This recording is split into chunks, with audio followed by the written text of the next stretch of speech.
2026 70वां BPSC के result चंपा गांव के निवासी, मधुबनी बेनीपट्टी चंपा गांव के निवासी अमित कुमार झा, पिताजी का नाम श्री मिथिलेश झा, उनका रिजल्ट आया है। तो हमारे गांव के लिए बहुत गर्व की बात है और उनसे कुछ सीखने के लिए और शिक्षा कितना ज़रूरी है उसके लिए हम अच्छा सा कुछ बातें कर लेते हैं और कुछ अपने गांववासी के लिए कुछ सुझाव मेरी तरफ से। चलिए शुरू करते हैं। नमस्कार दोस्तों, तो मैं आज अपने गांव के वासियों को कुछ बात बताना चाहता हूं और ख़ासकर युवाओं के लिए। अभी जो बीपीएससी का रिजल्ट आया है उसमें हमारे गांव के एक लड़का जिनका उपनाम राघव जी है, प्यार से हम लोग राघव जी बोलते थे। बीपीएससी में नाम है, उनका नाम है अमित कुमार झा। गांव के लिए बहुत गर्व की बात है कि इतना मेहनत और इतना लगन से राघव जी ने मेहनत की, शिक्षा प्राप्त की और आज बीपीएससी में उनका रिजल्ट आया। इससे हमारे गांव के लोगों को सीखने की ज़रूरत है, खासकर युवा वर्ग को, कि शिक्षा इतना स्तर गांव घर का घटते जा रहा है। उसमें एक लड़का जो अपने पूरे लगन से, पूरे मेहनत से सारी समस्याओं को छोड़ते हुए एक बिहार का सबसे महत्वपूर्ण एग्ज़ाम, सबसे बड़ा एग्ज़ाम निकाल कर हम लोगों का, हमारे गांव का, हमारे समाज का नाम ऊंचा किया। तो मैं उन युवाओं को कहना चाहता हूं कि आप पढ़ते हैं तो लगन से पढ़िए। अगर लगातार मेहनत करते हैं, मेहनत ही आपको सफल पहुंचाएगा और शिक्षा ही एक ऐसा जरिया है जो आपको अमीर बनाएगा, आपको अच्छे राह पे ले जाएगा। अगर उसमें शिक्षा में कटौती करते हैं तो ज़िंदगी में कहीं ना कहीं आप असफल ही रहिएगा। दूसरा बात, जो हमारे गाँव वगैरह का स्थिति है कि 20,000 या 25,000 के लिए आप अपने बच्चे को 10वीं पास करवाते हैं और भेज देते हैं, क्योंकि आपका नज़रिया, फोकस ज़्यादा दूर तक नहीं है।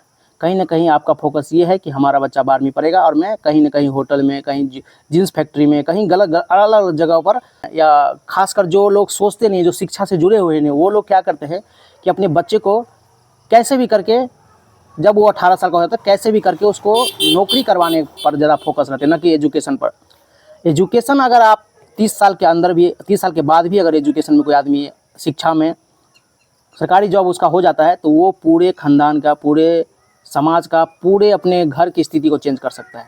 तो ये सब चीज़ आपको लोगों से सीखना पड़ेगा, देखना पड़ेगा। आज राघव जी जो हम लोग के लिए किया है, ये बहुत गर्व का बात है और इससे पूरे समाज के युवाओं को सुनना चाहिए कि ऐसे सफलता होती है। सफलता मेहनत करते रहिएगा, कितना सारा बाधा आएगी, कितना कष्ट आएगा, वो सब भूल कर सिर्फ मेहनत करते रहिएगा तो ज़रूर आप सफल होइएगा और कहीं ना कहीं आप अच्छे मुकाम पे जा सकते हैं। तो आज उनका बीपीएससी निकला है। हम कहेंगे कम से कम 1% बच्चा भी इन वीडियो से और उनसे जाकर मिले और उनसे सीखे कि एजुकेशन कितना ज़्यादा ज़रूरी है। उनके माता पिता से मिले कि आज उनको कितना खुशी होता होगा और कितना मतलब सफल लगता होगा अपने आप में कि बच्चा बीपीएससी निकालता है या बच्चा इतना अच्छा पद पे जाता है। तो गार्जियन को और गांव के लोगों को मनोबल बढ़ना चाहिए और ये सोचना चाहिए कि हम अपने, और जो लोग उनको जानते हैं और उनके कष्ट को, उनके मेहनत को देखते हैं, तो देखते हुए आप अपने बच्चे को भी पढ़ाइए। जो उनके गार्जियन वो किन तरीके से उस बच्चे को पढ़ाया, दिल्ली भेजा, जहाँ तहाँ तैयारी करवाए, मतलब सोचिए ना कि क्या क्या परेशानी होगा। सारा चीज़ हमारे गाँव के लोग जानते हैं। तो इन वीडियो को देखिए, ज़्यादा से ज़्यादा शेयर करिए। और मैं युवाओं को लास्ट में यही कहूँगा कि एजुकेशन ही आप ऐसा साधन है जिससे आप अमीर बन सकते हैं। ये 20,000 10,000 से कभी आप अमीर नहीं बनेंगे। और ये घमंड की तरह जो आप पूरे गांव, मेला, विभिन्न तरीक़ा से इतना घमंड करते हैं, ये 20,000 में नहीं चलेगा।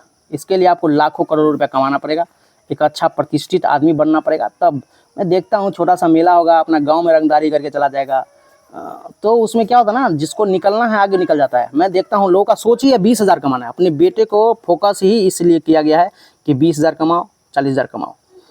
अगर एजुकेटेड आदमी 40 साल में भी सक्सेस होता है ना, तो कहीं ना कहीं जो 20,000 कमाता है, उसके पिताजी भी 20,000 कमाता था, उसका बेटा भी 20,000 कमाता, सारा को वो 10 साल में या 2 साल में फेंक सकता है, इतना पावर होता है। तो ये सब चीज़ सीखिए। एजुकेशन बहुत पावरफुल चीज़ है और ये कहीं ना कहीं आपको, एक बार अगर सक्सेस होते हैं तो 2-2 पीढ़ी, 3-3 पीढ़ी आपका पूरा सही हो जाता है। और ये 20,000, 40,000, 10,000 पर वाला ज्ञान किसी को मत दीजिए, एजुकेशन पर फोकस करिए। मैं अभी भी कहता हूँ और इन वीडियो को बनाने का मेरा भी यही मकसद है कि कम से कम हमारे गांव में एक लड़का का हुआ, उनसे भी सीखकर हमारे गांव का युवा आगे बढ़े।